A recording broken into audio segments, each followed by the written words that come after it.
Olá, sejam todos muito bem-vindos ao nosso Plano Business, podcast da Unimed Fortaleza, que tem por objetivo compartilhar aqui histórias inspiradoras de cases, de grandes empreendedores de sucesso com a gente, não é isso, Pompeu? É isso, Camila. E agradecer aqui a nossa audiência e falar um pouco do Silvio, esse grande empreendedor, né, que fundou o Grupo Simpex, aí vem da Jacira, né? Tem muita coisa acontecendo aí no mundo dele.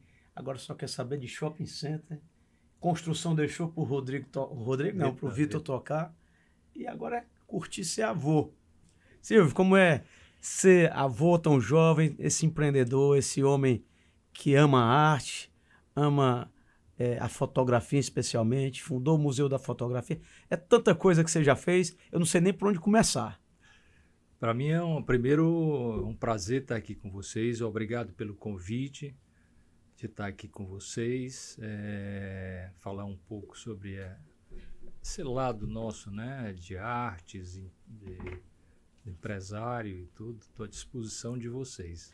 Acho que o Pompeu colocou bem, né? Quando a gente fala Silvio Frota, a gente tem uma audiência, estávamos comentando aqui um pouquinho antes de iniciar, que para além das plataformas de streaming, né, da Unimed, Spotify, YouTube, redes sociais, enfim, a gente está nas telas, nos elevadores da cidade, nas recepções, a gente está também nas rádios, tem alguns takes de falas nossas aqui do Plano Business. Então, Silvio, para quem está escutando a gente, né, esse grande público aqui de Fortaleza que está nos escutando, se a gente fosse apresentar em poucas palavras, quem é Silvio Frota, né, para esse grande público?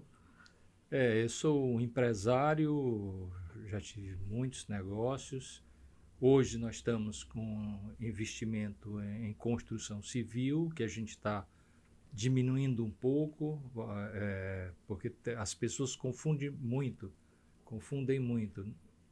nós com o Vitor, né? Porque o Vitor também tem uma construtora e toma conta das nossas construtoras também. E estamos empreendendo agora na parte de shopping center, né? Que é o nosso segundo shopping. Acabamos de inaugurar um shopping grande, que graças a Deus está sendo um sucesso. E a parte de artes, né, onde a gente tem o Museu da Fotografia, que tem um trabalho educacional muito grande, em torno de 70 mil crianças que a gente trabalha por ano. É fora da curva o trabalho do museu, mas tem alguma coisa que acho que junta todos esses feitos aí, né, Pompeu, que acho que o empreendedorismo, né, Silvio? Conta pra gente um pouquinho dessa trajetória ali de... Seus pais eram empreendedores, né? Em indústria de mobiliário, loja de móveis. Como é que foi esse start teu para o empreendedorismo e essa migração depois para o cenário que você atua agora? Primeiro a minha mãe e meu pai tinham uma indústria de móveis e lojas, que aí depois eu novo fui trabalhar com eles. E aí começou a parte de empreender. Estamos falando de que época, que ano, mais ou menos, só para a gente situar? situar? Nos anos 70. Anos 70. Meu pai era antes, né? Sim. Eu comecei a trabalhar na realidade nos anos 60. E aí eu comecei a trabalhar com eles. Eu estudava e à tarde tinha que estar trabalhando. E nas férias tinha que estar trabalhando. De muito novo. 7 horas da manhã já trabalhando, né? E aí em 1982, meu pai morreu muito cedo, e aí eu assumi todos os negócios. Então, aí nós expandimos, nós tínhamos 3 lojas em Salvador, 3 em Recife, lojas em Belém. Então. Eu tinha negócio no Pará, Maranhão, Rondônia e Acre. Caramba! Também, que aí aí era na parte de madeira. Teu pai empreendia muito nessa época lá na Amazônia, lá, né? Na Rondônia, principalmente, né? Isso, começou lá. E aí depois, em 1992, eu me desliguei porque eu precisava fazer outros negócios e eu tive que me desligar do negócio. Do mobiliário em 92 e comecei com importação de remédios. Eu tinha uma importadora de remédios, que a gente tinha um negócio nos Estados Unidos. Teve medicamento aí nesse intervalo, nessa transição. Que aí eu tinha uma empresa nacional de importação de medicamentos, que eu representava uma empresa do Japão. Então, fiquei alguns anos nisso aí, e nos outros negócios também, da parte de madeiras, né? E eu vou tentando me lembrar aqui, porque... É muita coisa. Mas quando você não se lembra, se vê essa paixão pelo automobilismo, tomava muito teu tempo, não? Porque você... É uma paixão... Silvio piloto. É uma paixão muito gostosa, né? Porque era o lazer, né? Na realidade, eu comecei por causa do meu cunhado, que corria na época do PC, né? Que era uma época muito romântica. Você imaginar que você está numa pista de corrida, está todo mundo em pé dentro da pista de corrida. Os carros passavam colado com você. Então, só Deus mesmo para nunca ter... Não, que nunca ter tido um acidente, né? Sim. E depois, quando foi para inaugurou o Autódromo Vigílio Távora, aí não, eu comecei a correr aí, juntamente com o nosso querido Estacinho Brígido, uma corriola muito grande, Quevedo. Era uma época romântica. O Arialdo, né? Luiz Pontes também era dessa época, hein? O Luiz foi depois. O Arialdo, quando eu estava terminando, o Arialdo começou. E depois o Luiz já foi bem depois. Mas era uma época muito legal, né? A época que a cidade comportava fazer qualquer coisa. Hoje é que é impossível, né? Hoje tudo é muito profissional. Mas, Silvio, essa coisa da arte, né, que sempre esteve ao seu redor, né, você tem esse olhar. Eu queria falar aqui para a nossa audiência um pouco, né, como é que foi a concepção do Museu da Fotografia e aquela foto que a gente olha, aquela garota afegã lá, que eu acho que é o símbolo do museu, né, que a gente olha e realmente se encanta. É icônica, né? Conta um pouco para a gente como é que foi esse sonho que você transformou em realidade. Na realidade, nós somos colecionador de pintura desde os anos 80. Aliás, antes dos anos 80, nas minhas lojas, é uma coisa que depois foi que eu fui lembrar isso. Nos anos 70, nós tínhamos lojas de imóveis e eu fazia exposições de artistas dentro das nossas lojas, entendeu? Nós sempre fizemos isso, prestigiando esses artistas locais. E depois foi que eu fui me lembrar disso. Quando foi nos anos 80, nós começamos realmente a colecionar. Que de alguma maneira tem ligação, né, Silvio? Porque a forma, o design, o belo, a pintura, a arte, de alguma maneira tudo isso conversa, né? Mas não, de qualquer jeito, é uma coisa que eu acho que está dentro da pessoa. Porque você imaginar, porque quantas lojas de imóveis existiam, ninguém fazia o que a gente fazia, entendeu? Então... Já tinha esse olhar. Já tinha esse olhar diferente. Então, aí nós temos uma coleção importante, que viaja muito, inclusive para o exterior, que a gente sempre emprestou obras, porque eu acho que a obra não é sua. Qualquer obra que você tenha pertence, nós apenas estamos guardando as obras, mas ela tem que servir para a população. Quando foi em 2009, nós estávamos em Houston, no Texas, e tinha uma exposição do Steve McCurry, que era da Garota Afegã lá. Eu digo, vamos lá dar uma olhada. E fomos ver a exposição. Chegando lá, eu me apaixonei pela foto da Garota Afegã e comprei. Minha primeira foto foi a foto da Garota Afegã. E, na realidade, eu comprei 2 fotos. E quando eu cheguei no hotel, eu comecei a pensar, por que é que eu nunca me interessei por fotografia? Se meu filho era fotógrafo e viajava muito com o Steve McCurry. Rodrigo, né? E viajava muito com o Steve McCurry, da Garota Afegã. E quando foi um mês e pouco depois, eu fui para Nova York e já comecei a visitar dentro dos museus a parte de fotografia e as galerias. Aí comecei a frequentar leilões. Aí comecei a comprar numa velocidade muito grande, que não era, porque eu achava. Somou a pintura ali. Eu achava que a fotografia ia subir muito de preço e realmente foi uma realidade. Depois que a coleção adquiriu uma importância e um tamanho razoável, eu não achava justo a gente ter uma coleção dessa e as pessoas não terem acesso. Porque eu acho que aí eu digo, não, vamos comprar uma casa e vamos montar um espaço para as pessoas terem acesso. Só que no entusiasmo, a pior coisa do mundo é quando você começa a se entusiasmar com o negócio. E aí virou aquele museu. A casinha virou a casinha aquele virou museu. Um negócio muito grande. Que é um baita no equipamento. É patrimônio turístico de Fortaleza, não é? E o que é que aconteceu? Na hora que a gente começou a pensar nisso, eu digo, eu quero que no primeiro dia a gente esteja fazendo um trabalho educacional dentro do museu. Que eu acho Bacana. E hoje o museu é uma âncora para o trabalho educacional, onde a gente trabalha por ano em torno de 70 mil crianças. É um negócio gigantesco. Trabalhamos dentro das unidades correcionais, masculina e feminina, trabalhamos com autista, trabalhamos com pessoas com síndrome de Down, pessoas especiais. Trabalhamos com cego, todos os nossos cegos fotografam.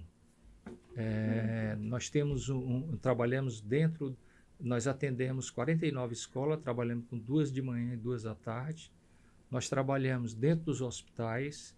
Então tem uma coisa itinerante também. Temos um museu itinerante. Para além dos muros ali, para quem não conhece, o Museu da Fotografia em Fortaleza fica ali na Varjota, um prédio belíssimo, sensacional. São 3 andares ali?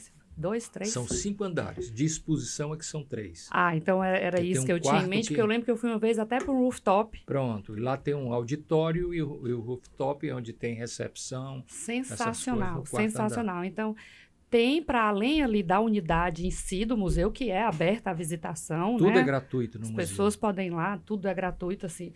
Vi fotos lá de fotógrafos ingleses, que são fotos exclusivíssimas, e a gente fala, rapaz, a gente tem isso no Brasil, aqui em Fortaleza, com acesso como esse, e muita gente não conhece ainda, né? Não visita. Mas então tem a coisa do itinerante para além dos muros ali do próprio espaço do museu. Tem. Hoje nós atendemos 11 centros culturais. Caramba! Porque como a coleção é muito grande, nós dividimos em várias curadorias. Então, o que é que acontece? A gente sai fazendo a itinerância. Em cada centro cultural, aquela coleção vai pingando em cada centro cultural e já vai entrando outra Muito exposição. Bacana. Então, é uma itinerância onde a gente hoje tem a SMEC, o Tribunal de Justiça, o Fórum, Ministério Público, Cascavel, Caucaia. São 11 centros culturais hoje que a gente atende. Entendeu? Sensacional. Então, é um né? trabalho. Oportunizar. Nós temos 21 educadores trabalhando no museu. Então, um número muito grande.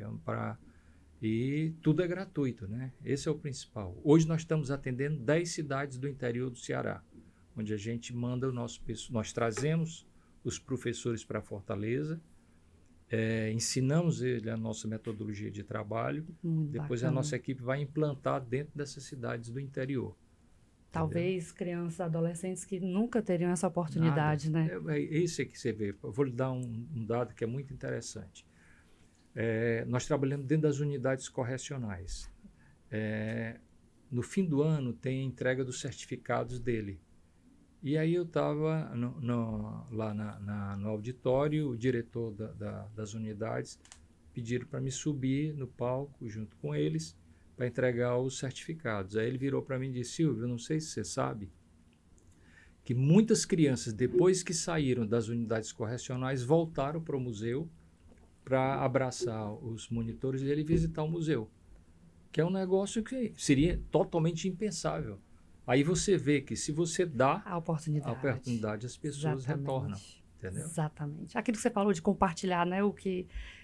Pegar a pintura, a imagem, a fotografia e acessibilizar ali. Eu acho que você tem que dar isso, né, para a população. É o que eu digo, eu não estou fazendo isso para ninguém, eu estou fazendo para mim. A sorte é que nós atingimos um monte de gente ao nosso redor. Entendeu? Sensacional. E aí também o Instituto Paulo e Silvio Frota também deve ter aí todo um contexto, né, de abraçar e levar cultura e educação para... Na realidade, o que é que acontece? Antes da pandemia, nós tínhamos 1/3 do que nós investimos dentro do museu e nessa parte educacional, nós tínhamos parcerias através de leis. Depois um terço, né? Os outros 2 terços nós bancávamos. Depois quando começou a pandemia, nós passamos 3 anos a gente bancando 100%. E agora nós estamos novamente começando de novo a fase de captação.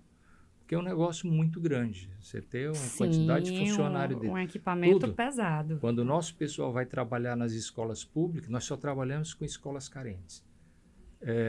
Quando eles vão lá, nós pagamos o táxi deles, nós levamos por dia entre 200 a 250 crianças para o museu. Quem paga os ônibus somos nós. Então, é um negócio muito louco, né? Para você ofertar a gratuidade disso tudo, tem nós fazemos peso. exposições de 3 em 3 meses com pessoas do Brasil e do exterior. Fazemos palestras semanalmente com pessoas do Brasil e do exterior. Se você chegar todos os dias no museu, tem alguma coisa acontecendo. Muito entendeu? bacana. Sempre tem uma movimentação dessa lá. Muito, muito bom, né? E Silvio, com a sua participação no Instituto Volpe, também tem alguma está relacionado ao trabalho do museu? Não, porque é o seguinte, aí já é da de parte de coleção de pinturas, né? Que aí eles convidaram para me fazer parte do conselho do Instituto Volpe, em São Paulo. Muito bom.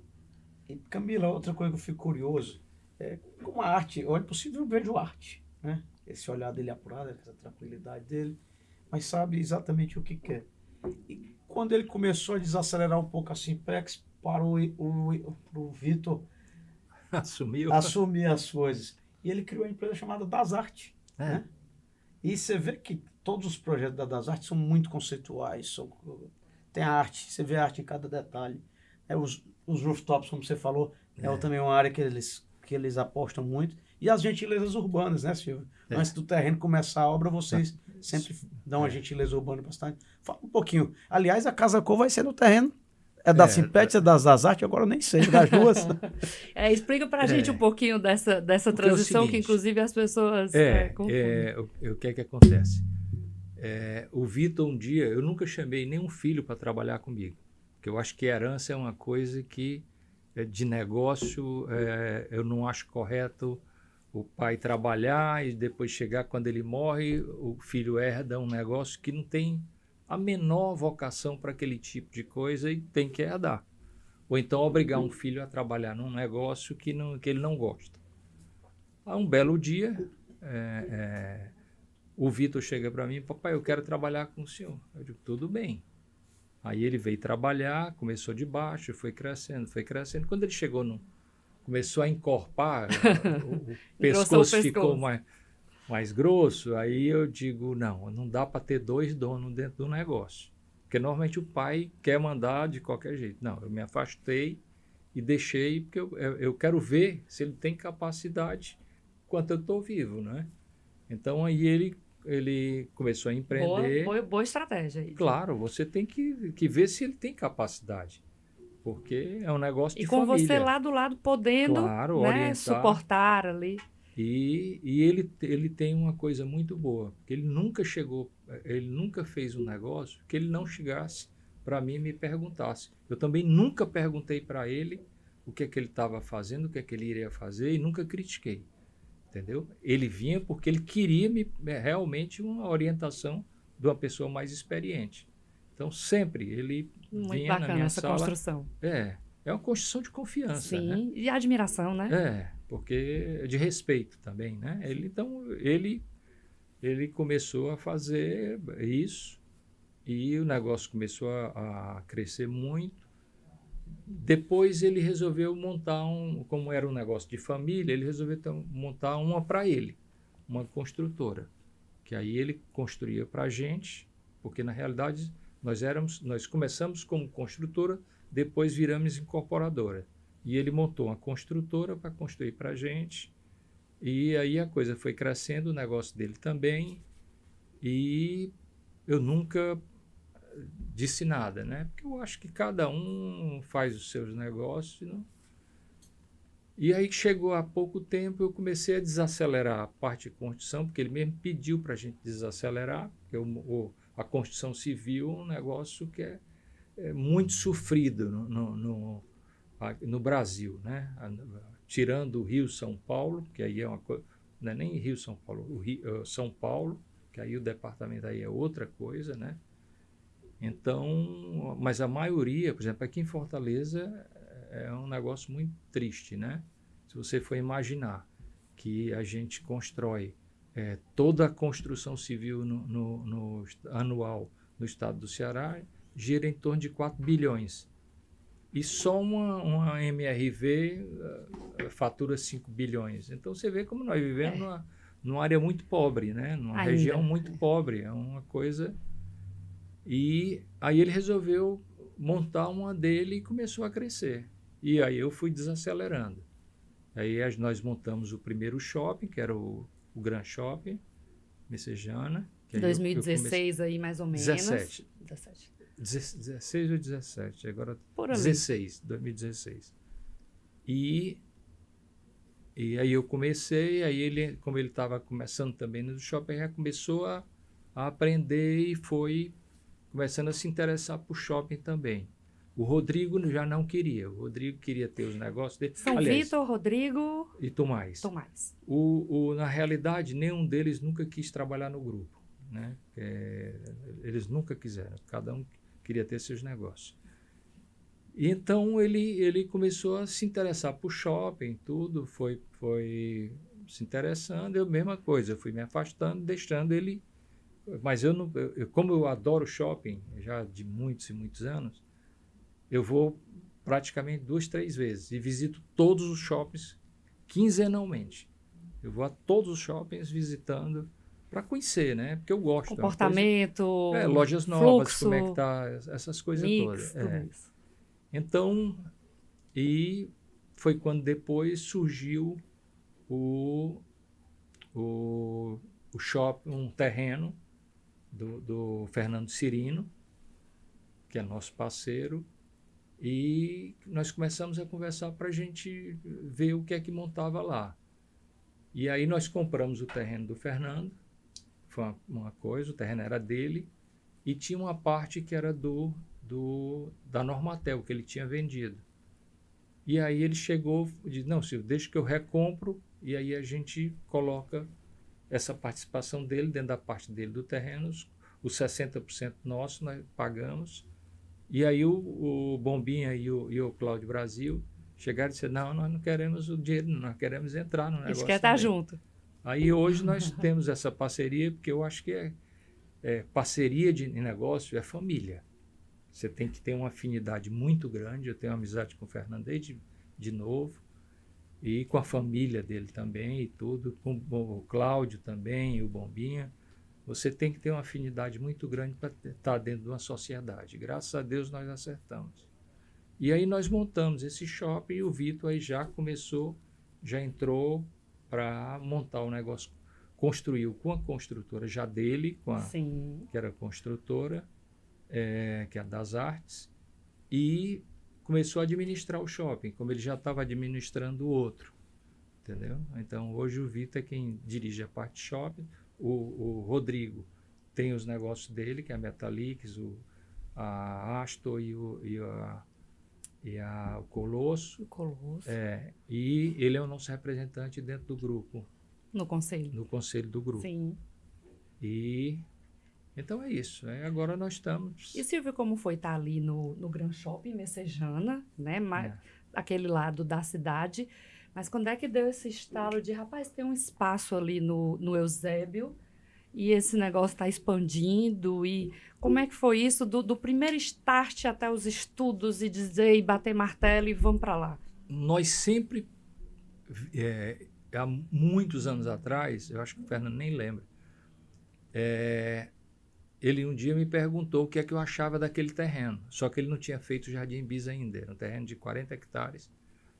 Aí eu digo, isso aqui é um shopping center, isso é o futuro de shopping center, é aqui, nesse local. Lá atrás. Lá atrás, entendeu?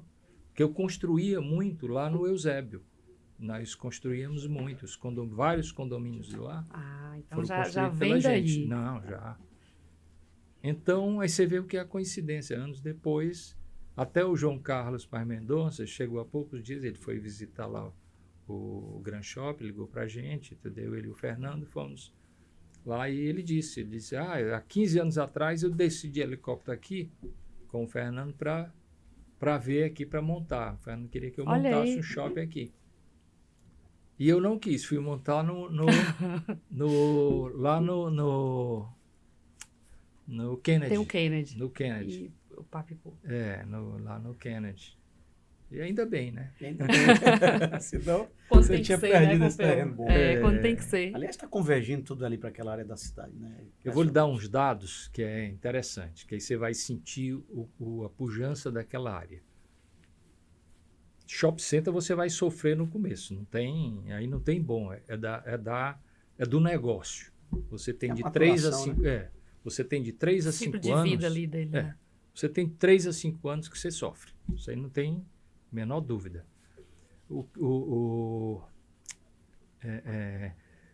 Quando há 3 anos atrás, a gente fez a pesquisa de fluxo da Washington Soares, passavam 27 mil carros na Washington Soares, na frente do shopping.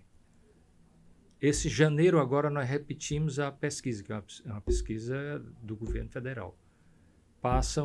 Passavam 89 mil carros, de 27 para 89 mil carros em 3 anos. E a pesquisa diz que em dezembro deve estar passando em torno de 115 mil carros. Na CE 010, que há um ano atrás, não passava carro nenhum. Eu digo isso porque eu sempre vou por lá. Hoje, o fluxo já está congestionando, que era uma coisa que era impensável. Nós não fizemos ainda essa medição da CE 010, que nós vamos fazer logo. Mas pelo feeling já vê outro cenário. Então é um negócio que é um município que cresce 2% ao ano. É um número absurdo de crescimento. Eu vou lhe dar outro dado.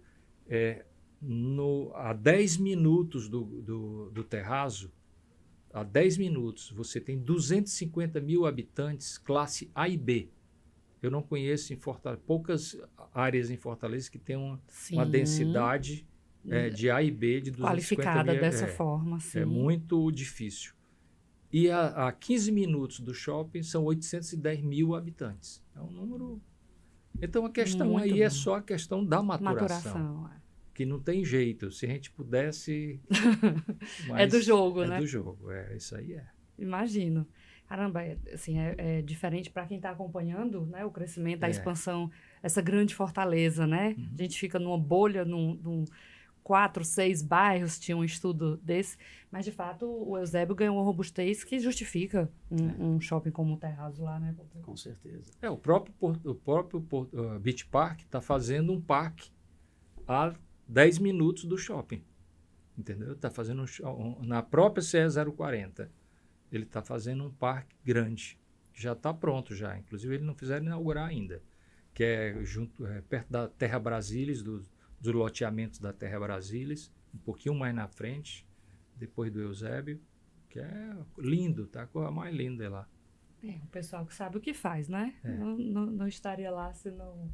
Certamente. Mas, Silvio, o empreendedorismo, né? O Plano Business, ele trata muito do empreendedorismo. E a gente vê uma pessoa como você, completamente realizado na vida, querendo investir, querendo apostar nesse país, nesse estado, né? Empreendendo novamente, com garra, colocando os filhos para empreender.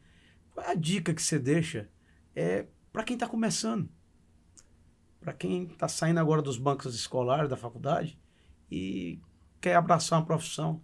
O que o empreendedorismo sugere? Primeiro, você tem que pensar no longo prazo.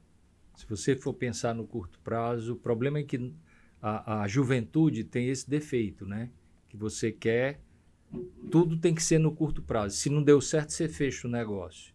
Todo negócio você vai sofrer. É maturação, não tem?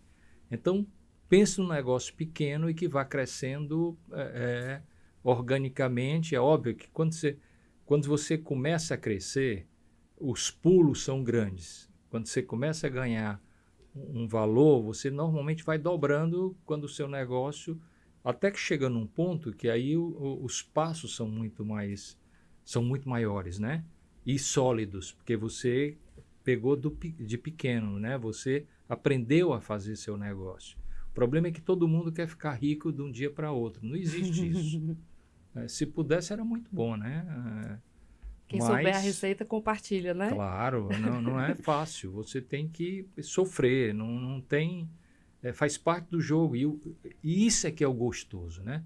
A pessoa tem que entender que isso é a parte gostosa do negócio. O sofrimento também é a parte gostosa.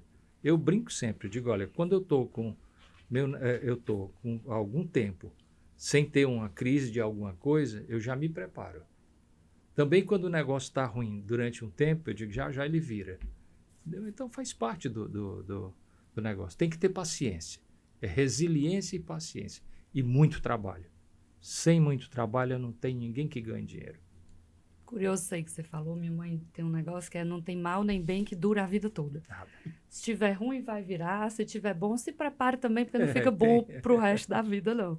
Agora, o Pompeu perguntou, Silvio, sobre que características, né? Ou que comportamentos, atitudes para quem está aí começando, né? Pensa em empreender. E olhando aqui, escutando a sua história mais de perto, a gente já conhecia, mas a miúde, assim, é uma oportunidade que a gente está tendo aqui agora. Eu acredito muito em repertório. E aí a gente conversa com você pela coisa da arte, da cultura, né, da viagem, enfim. A gente nota que a gente está conversando com alguém que tem repertório, né? Já passou por uma série de fases e tudo. Como é que você entende a importância de repertório para quem está começando nessa mesma linha aí da pergunta que o Pompeu fez, né? Assim, de se expor mais, porque cada vez mais a gente vive em bolhas, né? Uhum. E quanto mais em bolhas a gente vive, mais dificuldade de a gente experimentar o novo, o diferente, enfim, de explorar, né? Como é que você enxerga isso para quem está começando? Monte seu negócio pequeno e seja resiliente. Estude bastante o seu negócio, que esse, para mim, é a parte principal. Você tem que entender do seu negócio. Você tem que estudar bastante seu negócio. E, se você for se associar, que alguém que entenda também do negócio. Entendeu? Porque o problema todo é trabalho. Você tem que trabalhar muito. Pode dar errado? Pode e muito. E vai dar errado em alguns momentos. Mas você tem que ter paciência. E outra coisa, monte em cima do seu caixa. Para mim, o segredo da história é essa. Ganhe pouco, mas vai ganhando, vai poupando, que seu negócio vai desenvolvendo. Você tem que ter liquidez num país como o nosso. Por quê? Porque de 5 em 5 anos, que é o grande problema da construção civil, é um ciclo de 5 anos. Pelo menos de 2 ciclos, você não escapa de estar dentro de uma crise. Então, você vê que todos os negócios nossos são assim. Foi e é e será. Um país como o nosso vai viver sempre com crise. Então, você tem que montar um negócio pensando no longo prazo. Você não pense nunca no curto prazo. Pense nos seus filhos e nos seus netos. Que aí, antes disso, você consegue montar um negócio sólido e resiliente. Muito bom. Vou voltar para as paixões. No momento de falar de paixão. Repertório de quem viveu, viu? Outra paixão que eu sei sua, Silvia, são as viagens, né? Você gosta muito de viajar. E essas viagens te inspiram? O que é que te inspira, Silvio? Para os seus negócios, para os seus planos para o futuro? O que é que te inspira? Eu acho que é uma coisa que está dentro de mim, desde novo. Que eu gosto de viajar. E há anos atrás, eu sempre gostei de shopping center e sempre tive vontade de investir em shopping center. Isso é uma coisa que eu não tinha nem sonho de fazer, mas eu já sonhava nisso. Eu saía daqui, ia para Dallas, eu fui para Dallas só para ver shopping center, que lá na época, os maiores shoppings dos Estados Unidos era no coisa. Eu ia, entendeu? Eu viajava muito para ver shopping. Então, a viagem, para mim, primeiro, é o lazer. Eu adoro viajar, adoro me divertir, entendeu? Mas, ao mesmo tempo, você tem que ir olhando, porque são coisas pequenas que você vai vendo as oportunidades que tem ali, numa viagem.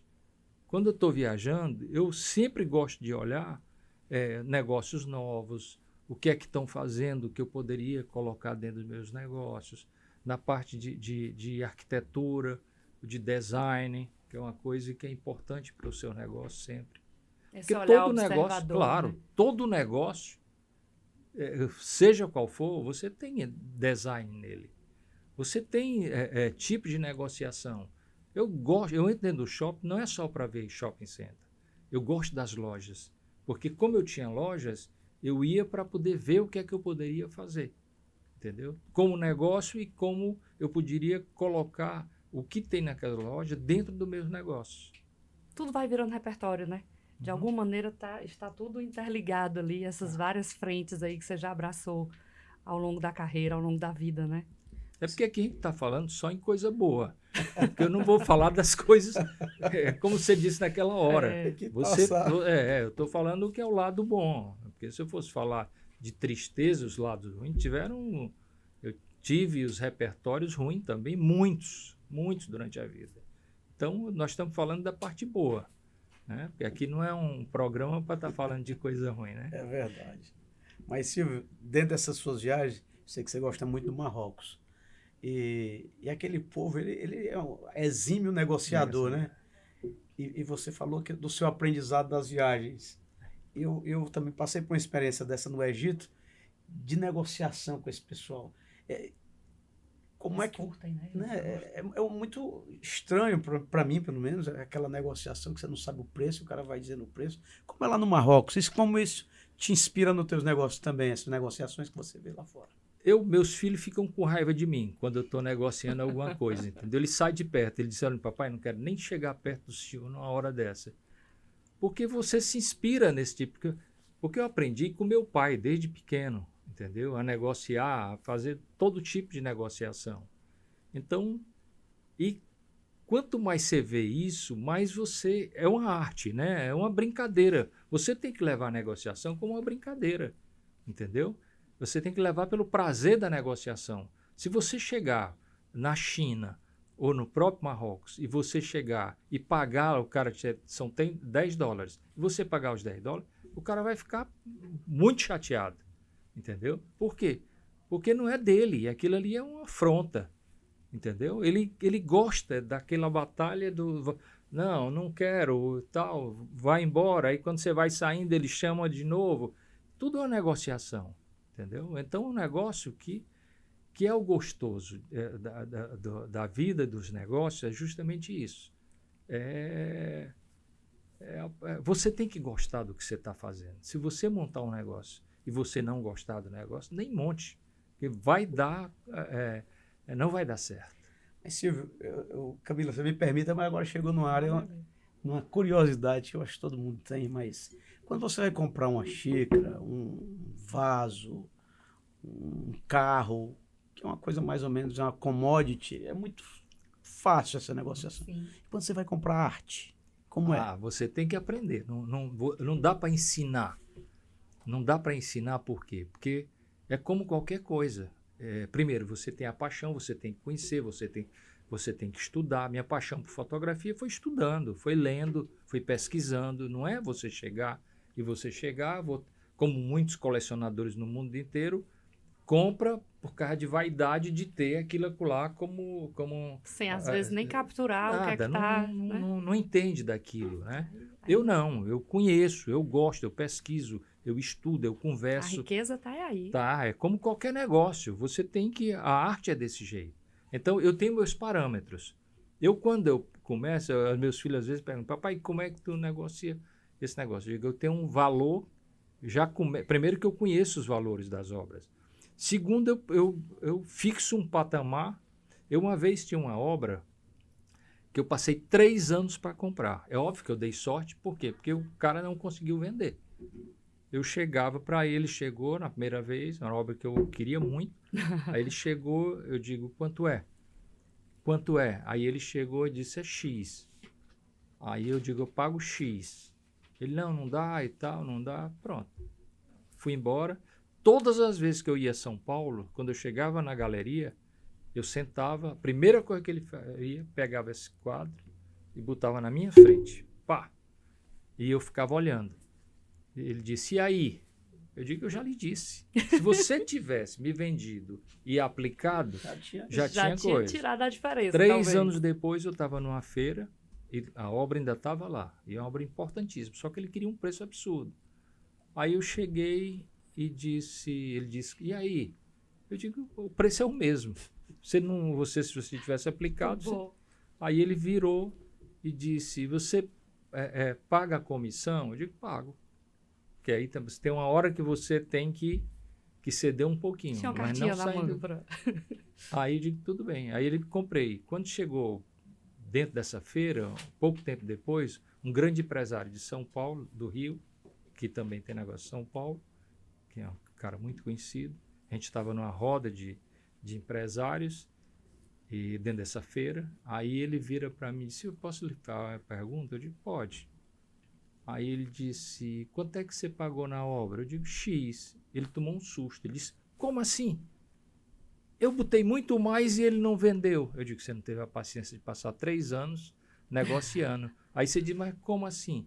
Porque é o seguinte, quando você compra, você faz um preço, é óbvio que o cara podia ter baixado, ele pedia um preço alto e o cara ofereceu um preço mais baixo, que não era o que ele estava querendo.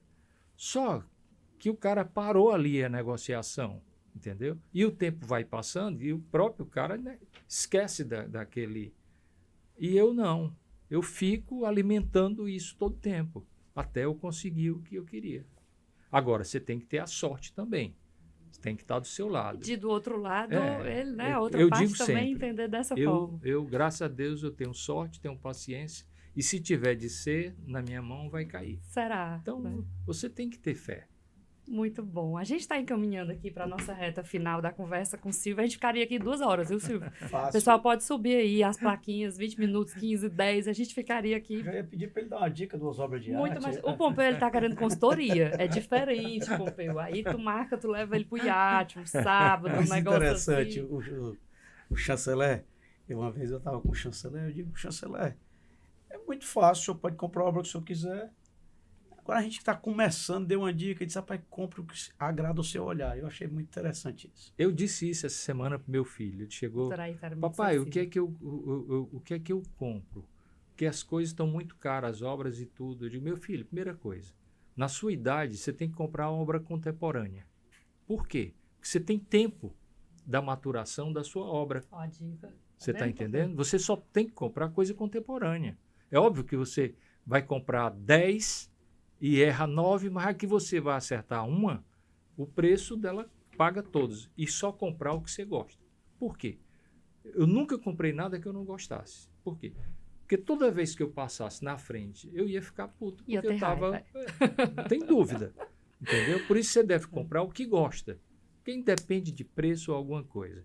Mas quem é novo tem que investir em obras contemporâneas. Você não vai comprar uma obra moderna que você vai pagar um absurdo. Então, como eu comprei a coisa barata na minha época, entendeu? E fui maturando essa obra até adquirir um preço importante e serem obras importantes. Se você tem tempo para frente para ela valorizar, claro, então idade, compre o que está agora, né? Perfeito. Silvio, se puder compartilhar, né? Claro, porque às vezes vai abrir e vai aumentar o passe, mas uma obra que seja uma pintura e uma que seja uma fotografia, que é um negócio que está no seu radar e que você queria muito. Vixe, se eu for dizer isso é muita coisa. Agora, por exemplo... É difícil escolher, mas... eu vou lhe dizer na arte contemporânea, tá? Por exemplo, tem o Luiz Erbini, que hoje ele já começou a ter um patamar já maior, tá? Mas ele... É óbvio que a gente erra, porque tudo tem seus ciclos. Sim. Porque isso é um negócio. Encare como uma commodity. Isso é negócio. Uma obra de arte existe... Aí eu ia passar o dia inteiro falando, porque tudo tem uma negociação e envolve muita coisa por trás disso. Galerias, valores. Então, o Luiz Erbini tem um potencial, tá? É o que nos Estados Unidos eles dizem o seguinte: você só compre uma obra contemporânea depois de $100 mil. Depois de $100 mil, ela já adquiriu. Hoje o patamar mudou. Antes era isso. Em torno de $100 mil. Porque quando ela chega em $100 mil, a partir dali ela já tem um patamar de consolidação. O potencial dela é muito maior. Entendeu? Entendi. Muito bom, não é, Pompeu? Falando das obras, tem que falar nas galerias, né? É. E hoje o Ceará cresceu com galerias, né? Aliás, eu tenho que rememorar a dona Inês Ciuza, que eu acho que foi um baluarte desse mercado, né? E hoje, como é que está o mercado de galerias aqui no Brasil e no Ceará também? Teve uma SP Art, que agora mudou o nome. Agora terminou, mudou, foi? Terminou domingo. Não, a SP Art é primeiro semestre. No segundo semestre, antigamente era SP Foto. Agora virou Rotas Brasileiras. Sim. Rotas Brasileiras. Que ela mudou, agora ficou muito legal, porque ela mudou, o conceito agora é só galerias novas, contemporâneas e galerias novas do Brasil inteiro. O Ceará hoje tá bombando. A galeria do Leonardo, do Leonardo Leal, ela tá lá, foi para a SP Art, foi para a Arte Rio, tá? Ele está num crescimento muito forte. E uma das pessoas que ele está representando também está estourando no Brasil, entendeu? Pena porque já os preços vão Acompanho. disparar. Que maravilha. Que coisa boa, que bom de escutar. É isto, né, Pompeu? Agradecer, Silvio, muitíssimo a sua presença. Obrigado. Como eu falei, a gente conversaria aqui horas e recebendo uma aula aí de repertório, de negócio, de empreendedorismo e de cultura. Esperamos que você tenha gostado aqui do nosso bate-papo. E a gente convida você a se inscrever, caso ainda não esteja inscrito no canal da Unimed Fortaleza, assistir a esse e aos demais conteúdos da gente, tanto nos canais de streaming, como além do canal da Unimed, os canais de Amazon, YouTube, Spotify, enfim, todas as plataformas que a gente tem aí esse conteúdo disponível. Muito obrigado pelo convite, foi muito agradável. Conversei coisa que fazia tempo que eu não conversava. Rememorou muita coisa aqui. É isso aí. E vamos finalizar com o nosso amigo, empresário, empreendedor, sobretudo, e amante das artes, Silvio Frota. Aguardamos você no próximo Plano Business.